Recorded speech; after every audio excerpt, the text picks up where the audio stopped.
हवामान खात्याने वर्तवलेल्या अंदाजानुसार विदर्भात अकाली पावसाने हजेरी लावली आहे। जिल्ह्यातील शिरसगाव, करसगाव, सरफानूर, बैरम या भागात वादळासोबतच गारपीट झाल्यानं गहू, हरभरा, कापूस, संत्र्यासह पिकांना फटका बसलाय।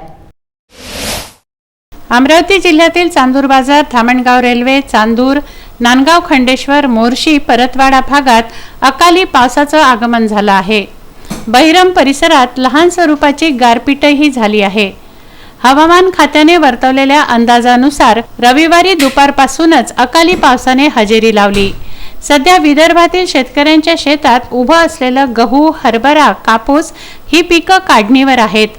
शेतकऱ्यांच्या हातात येणारी ही पिकं अकाली पावसाने मातीमोल होणार की काय याची सध्या शेतकऱ्यांना भीती आहे।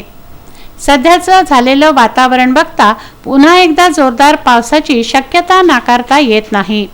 Chetan Kothari, Vidarbha news, Dhamangaon railway.